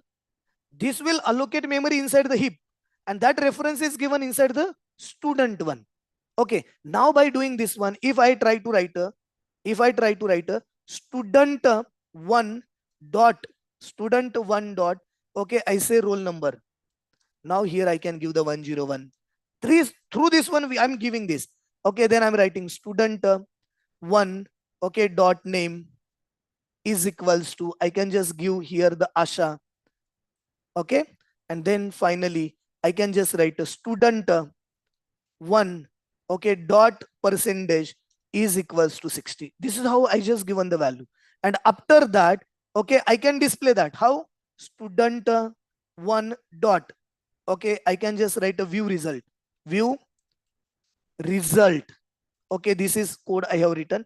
Exactly same. If you want to display that, system dot out dot println. And in that one, okay, we can just simply write here, okay, student one dot roll number. Yes, exactly same code. I just copy, Control C. I'm just pasting here, Control V. Okay, pasting here, Control V, and it will be for, okay, it is for the name. Okay, it is for the, okay, I can say the percentage, and through this one I have created the object. But here you can observe, here the view result I tried. Okay, it is to execute the view result basically. I just save this, and now if you did any changes, you have to recompile your code. Okay, I just have this enter, and we'll check is there any problem to our code. No problem to our code. And now I can just execute my code. Okay, and there you can observe I'm just executing. Okay, and you will get the output. Yes, it's main pass result 101 Asha 60, and your program is get done. Like that one, we can create the many object. We can create a many object, and by using the dot operator, by using this dot operator with the object name, we can invoke all the properties of particular class. All the properties of a particular class. Here, what I have written, student, student one, same thing I can achieve in the single line.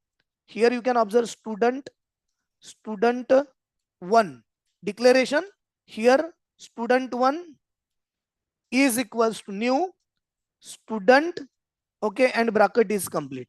As I am writing like this one, now here two step process is same. And if again, if I try to execute, okay, change done. So I will go for compilation. Done. Hope there is no problem. Yes, add executed. Even it is working fine.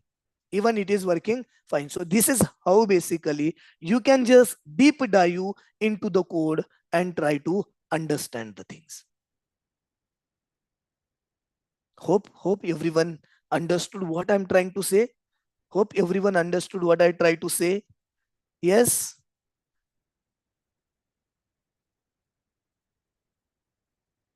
Power office there. Yes. Hope everyone understood. Any question here related to this one which I want talking?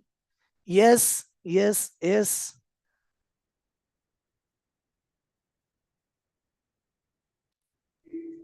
Actually, Nitin, we have questions in our Yes. Q&A. Yes. Yes. Yes. Okay, I'm just stopping. So just I want to understand from Mhm. students whether they understood this. If you understood, quickly put here the message in the chat. Yes, understood, so that I can stop the things. Yes, quickly. Okay. Yes. Yes. Thank you so much. Thank you so much. Thank you so much. See, actually, the Java is too much. Too much. Too much. So many things are there. And it is not in our scope, okay, to complete that one into this one. So whatever I try to discuss here, okay, I tried my way. Hope it was the useful to you. Okay. Now, if you have any questions, anything in your mind, okay, we can just go with that one. So I just, okay, go to the, yes. So I will go to the Preeti. Yes, Preeti. Yeah. Okay, so firstly, I would like to request everyone, if you guys have any question, kindly write it down in a Q&A tab. So Nitin can answer those questions. And I am like I'm launching a session feedback form as well. Do fill out that as well. So we have few questions, Nitin. Yes. Yes, Preeti. Yeah, is it possible, like, if you can, like, you are sharing your screen, like, you can stop it? Yes. Yes, I will stop. Thank you, Nitin. Okay, so we have question. So first question is, Dave is asking, if I am new to a project and the existing code has poor OOP design, how can I improve it without breaking functionality? Yes. So if you have the existing project, it is again the good thing basically. If you have the existing project, even while working on the project, you have to follow the standards of the project development. Okay, you have to follow the solid principle. Okay, you might hear those are the new, okay, it is the new, but those already know they have to follow all that coding standards, project standards, everything when they are developing. But even, okay, if someone have written the code, okay, they have not followed the oops, okay, they have not followed all the design patterns. So in that cases, they can go for the refactoring. Okay, refactoring is the process. Refactoring is the process where without changing the functionality, without changing the logic, okay, without changing the process, okay, we can just made the changes in your code. We can just made the changes in code, and that is nothing but the refactoring. So refactoring is again the very important process that can be happen. So if you have any code and that is not okay according to the standard, so you can just break it out, okay, but functionality should not be changed, and that we can just do. So refactoring is there, that process you can just use while okay, to make your project as a according to the good standard or the according to the object oriented programming. Yes. Okay, so let's move to our another question, that is, what are some common op interview questions asked in Java developer interview? Okay, so it is again depends on which role basically you are going. Like are you going for the developer position or you are going for the testing position? On the basis of that, okay, it varies, the depth of that questions will be there. But talking about the core Java, if you go for the core Java interview, any core Java interview, in that cases, okay, in that cases, maximum questions will be on the collection framework. Maximum questions on the collection framework. If you understand the collection framework, if you understand the collection framework from the core Java, then you will be compatible with all the topics. And hence, the interviewer choice is the collection framework, where comparator, comparable, sorting, okay, then the map, okay, on that one more questions are there. And nowadays, okay, they are asking on the latest Java features, that is the Java 8 feature, where you can just go for the stream API. On the stream API also, not only for the freshers, but for the experienced people too, they are asking the questions on the stream API. Okay, so but for the going for the stream, going for the collection, or even the multi-threading, you must be very strong with the object oriented concept that is been there into the core Java. So this is what actually the center to the interviews basically. Yes. Okay, so Varun is asking, Sir, I learned Java for almost 6 months. I also understand every topic, but when I shift to another concept, old concept I forgot, then what to do, how to manage, and remember so many language like HTML, CSS, JS, Java, MySQL, etc. Okay, what is the student name? Varun. Varun. Varun, you are not alone. Who is facing this one? Every developer, every programmer, and even I as a trainer, okay, I face these things. Okay, it is very difficult to remember, recall all the things together. But even though, see, I as a trainer, I have to teach the C++, data structure and algorithm, core Java, advanced Java, Spring Boot, web services, microservices, DevOps part, okay, where Jenkins, Docker, Kubernetes, Git, GitHub. Along with that, HTML, CSS, JavaScript, Bootstrap, and Angular. So many things. As a full stack trainer, I have to train that. So how it is get remember? Only thing is what we have to practice. And it will be not done in a single day. Okay, it is the continuous efforts. Okay, I took 14 years. Okay, then only I remember all these things. And even sometimes I can miss the things actually, which I learned recently. Like, okay, just since last 2-3 years, okay, I shifted to the React. Okay, and I am new to that one. So in that cases, sometimes I miss the syntax. Sometimes I miss the, okay, the logic or the code which I have to write. So it happens. But I believe that, okay, if I start working on that more, okay, if I took more batches, then definitely it will be okay. This will be a thorough to me, and then there will be no problem. So if you are the fresher, if you are the, okay, beginner in that cases, so you have to practice after every, like, it will be a continuous process of the learning. Okay, and then only it will be get recalled to you. So practice, practice, and practice. That is what the key basically. Yes. So our next question is, as a beginner, how should I approach building Java project to strengthen my ops skills? Okay, so if you have to strengthen your oops concept, okay, while working with the basically the project, okay, see, every project compulsory there will be the oops concept. Without oops, a project cannot be possible. Okay, without a project, without oops, it is not possible. So if you know the oops concept, if you go actual practically, okay, through the oops concept, okay, you thoroughly know the theory of the all the oops concept, practical implementation, that means what you have to ask, why this concept is there. Okay, that why object, why class, why inheritance, why polymorphism is there. And if you understand that, okay, if you understand that, okay, then you will able to understand where I can use in my project. Okay, so first try to understand the concept in depth practically, and then try to implement there into the project. So project is nothing, just you have to read the problem statement. By understanding the problem statement, you will get, yes, what are the object there, what are the classes there, what is the relationship is there, and if there is a relationship as a is a, I will use the inheritance.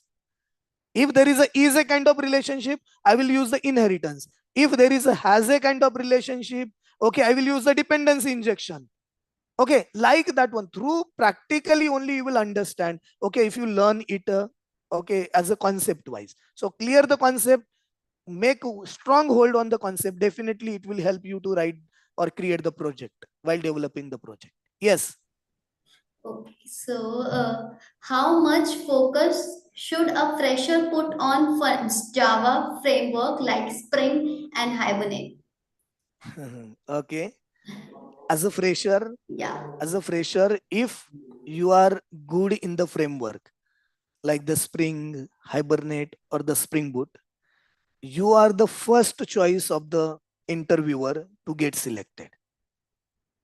But one thing it is very important to understand, as a fresher, it is very difficult to go to the Spring Boot like that. And hence even interviewer knows that if he is a fresher, okay, I should ask the concept basics. Okay, strong basic if you have, okay, strong fundamentals if you have, okay, then Spring Boot is a chiller in my word, nothing is there. Okay, so if as a fresher they will ask you in the core Java in detail whether you have all the concept practically, and then with that one, if you shown them, yes sir, I am compatible with the core Java, and yes, I'm very strong, but with that I know the Spring and the Spring Boot. Basically they never ask the question, but if you told them like I am compatible, then they can go there and ask. And if you are very much comfortable in that, then definitely you will be a first choice, okay, from the multiple students. Yes. So next question is, sir, can you please explain a little about late binding? Sorry.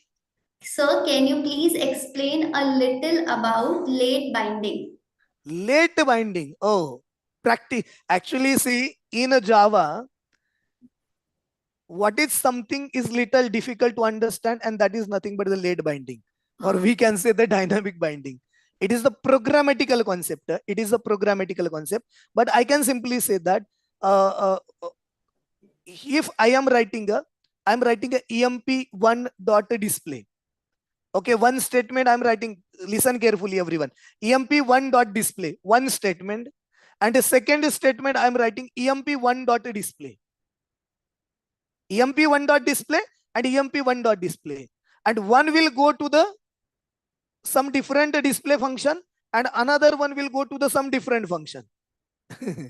Array Nitin sir, both statement you are saying same, emp1 dot display and emp1 dot display, but still one is going to the one version of display and another one is going to the another version of display.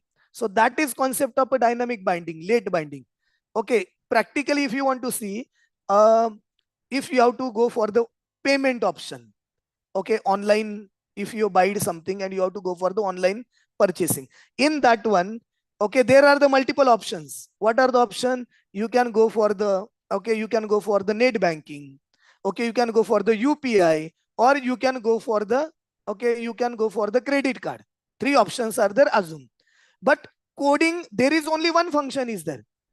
Coding, there is only one function. But that one function, how it is going to decide? So it will decide runtime, that which one function or through which one that payment should be get executed. So if it is the, if user have selected the net banking, so it will go to the net banking version of that particular class. If you have selected the UPI, then it will go to the UPI version of that particular class. Or if you have selected, okay, if you have selected the particular debit card or the credit card, it will go for the credit card version of that one. So when it is getting selected, it will be get selected at a run time, very late after the compilation, very late after the compilation, and hence it is called as a late binding or the dynamic binding, we can say. Hope it is clear. I tried. Yeah, so next question is, in Java projects, how frequently do we use abstract classes versus interfaces, and how should we decide which one to use? Oh, super nice question. This. Basically, the maximum time into the project, we are going to use the interfaces. We are going to use the interfaces, and everyone knows that. Okay, abstract, those knows, not everyone, but those knows abstract classes and interfaces both are used to achieve abstraction mechanism. Both are used to achieve abstraction mechanism. And previously, one Java before 8, abstract classes contains abstract as well as non-abstract method, and interface contains only abstract. So when we have to achieve the 100% abstraction, we go for the interfaces. And if I have to achieve 0 to 100%, we go for the interfaces. But now since Java 8, even in the interfaces, I can write a method with a body, default method and a static method. And hence that even differences went out. Both are nearly the same. Then when to use which one? So basically, if there is a kind of relationship, remember everyone, if there is a kind of relationship between the entities, in that cases, I should go for the classes. And if there is a has a kind of relationship, if there is a has a kind of relationship, in that cases, I should go for the interfaces. And hence, maximum time in the project, okay, there is a has a kind of relationship.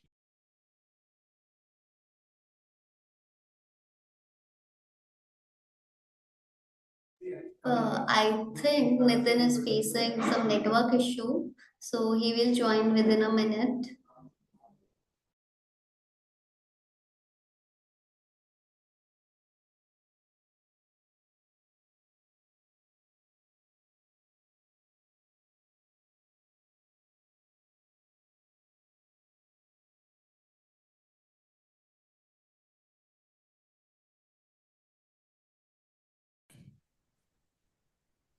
Yeah. Hi, Nitin.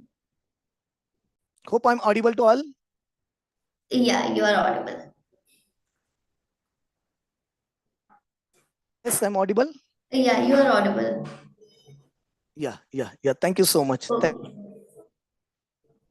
Okay, so I think it let's is get move to, disconnected. Yeah. yeah. So am I like I'm audible to you, right? Yes, you are. Okay, okay. So Shri Soumya is asking, what is the difference between JDJ, JRE, and JVM? Yeah, JD and JVM.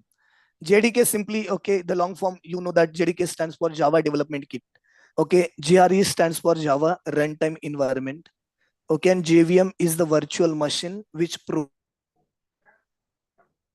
runtime environment basically. So JDK is used into the development. Use inside the Soumya, it will be get used inside the development. So whenever you are in the development phase, you are writing the code, to write the code. So in that phase, basically the JDK plays a vital role. Okay, so it support the various libraries are there. By using that one, you will write the code. After writing the code, okay, you need environment. Okay, execution environment, and that execution environment is been provided by the Java runtime, JRE, Java runtime environment. And with that environment, basically we have the JVM, Java virtual machine, which have the different components, that component will convert your bytecode into the machine understandable format. Okay, so putting that particular into the particular section, that heap memory, okay, then stack memory, okay, for that purpose to load your class file, okay, all that facilities have been provided by the JVM. So JVM, okay, into the isolated environment of the JVM, entire code will be get executed. So that is what basically the JDK for the development, GRE runtime environment, and the supporting things, okay, it is there into the JVM, Java virtual machine, basically. Okay, Java virtual machine, it is there into the operating system. Okay, GRE, JDK, we can just get from the portals, and we can have the setup in our machine. Yes. Sir, please explain about constructor in Java.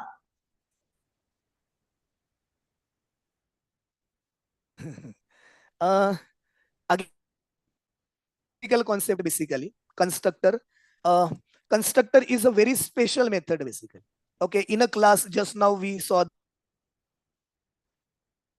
in a class we can have the data member, we can have the methods.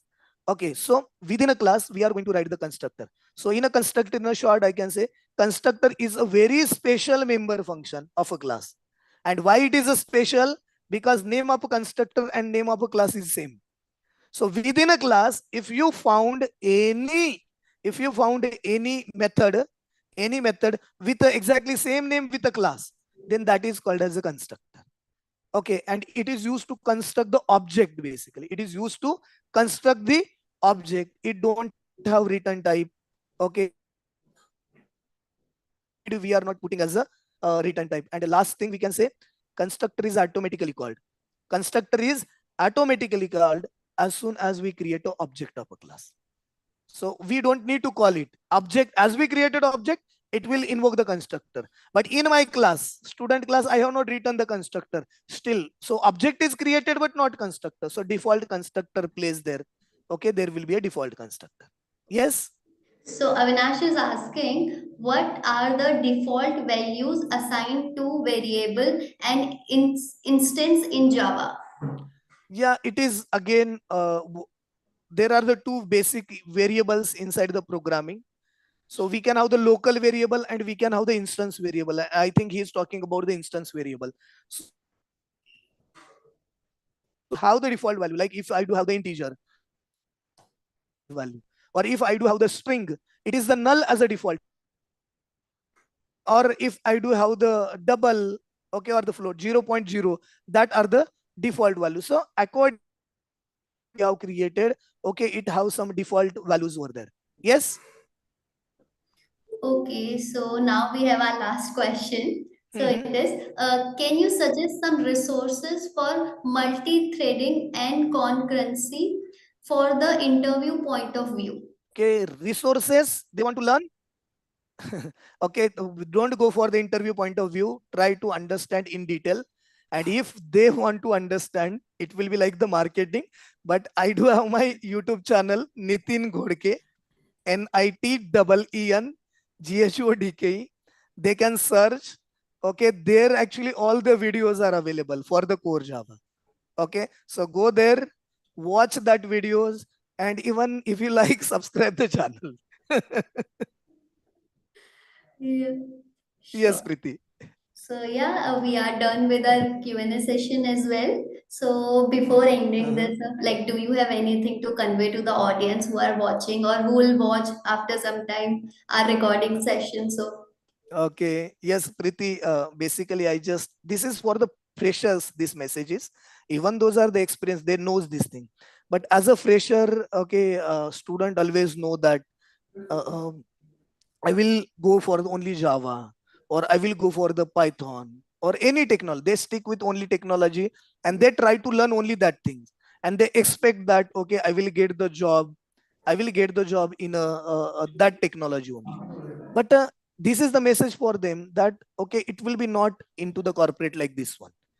basically as a fresher you should not stick with any particular technology, because okay, as you as a join as a fresher, it is not guarantee they will put you on the same technology. It is not guaranteed, because okay, I'm teaching in the corporate, okay, since last so many years. Okay, I even after teaching the Java, even corporate, if I taught them the Java, after 3 months of the training, 4 months of the training,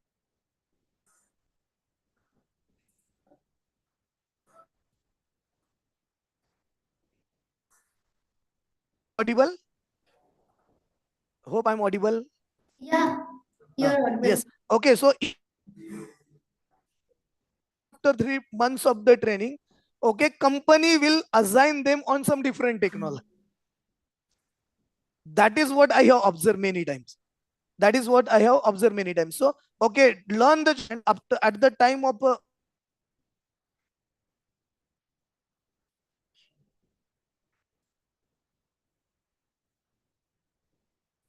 at the they will be get simply okay, they will be get assigned into some different technology. That is the one thing. And the second thing I that, okay, in every organization there is a resource pool, basically RP. Okay, so even though you are the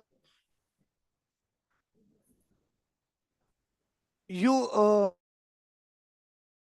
your project, as soon as you completed your project, will be you will be becomes a part of our new project is been assigned. And now if the new project is not coming on the Java, company will ask you please upgrade technology and give the interviews for the new technology. Happens. So even for the fresher as well as the experience, they should not stick with a single technology. Try to learn the multiple technology, equip them with the multiple technology as a weapon. Definitely that will help them to get into the job, they get into the corporate. Even it will help them to switch the job, and it can. Yes, Preeti, that is the message. Yeah. Okay, thank you. And Soumya is also saying thank you to you. She's writing in a Q&A tab. Thank you, sir. Yes, thank you Soumya. So once again, thank you so much, Nitin, for Thank you so much. delivering such an insightful session today. Actually, we are grateful that you have invested your time here. Mhm. And to everyone who have joined, thank you for being a part of this learning experience. If you guys still have any question, please feel free to reach out to us or connect with Nitin directly. As the session recording will be Yes, available on our Shine.com's YouTube channel and LinkedIn account, so you can revisit it anytime. And we look forward to have you join us again in upcoming session. Until then, take care, keep learning, and have an amazing day. Thank you so much, all. Thank you yes, so much. thank you so much, all the best everyone.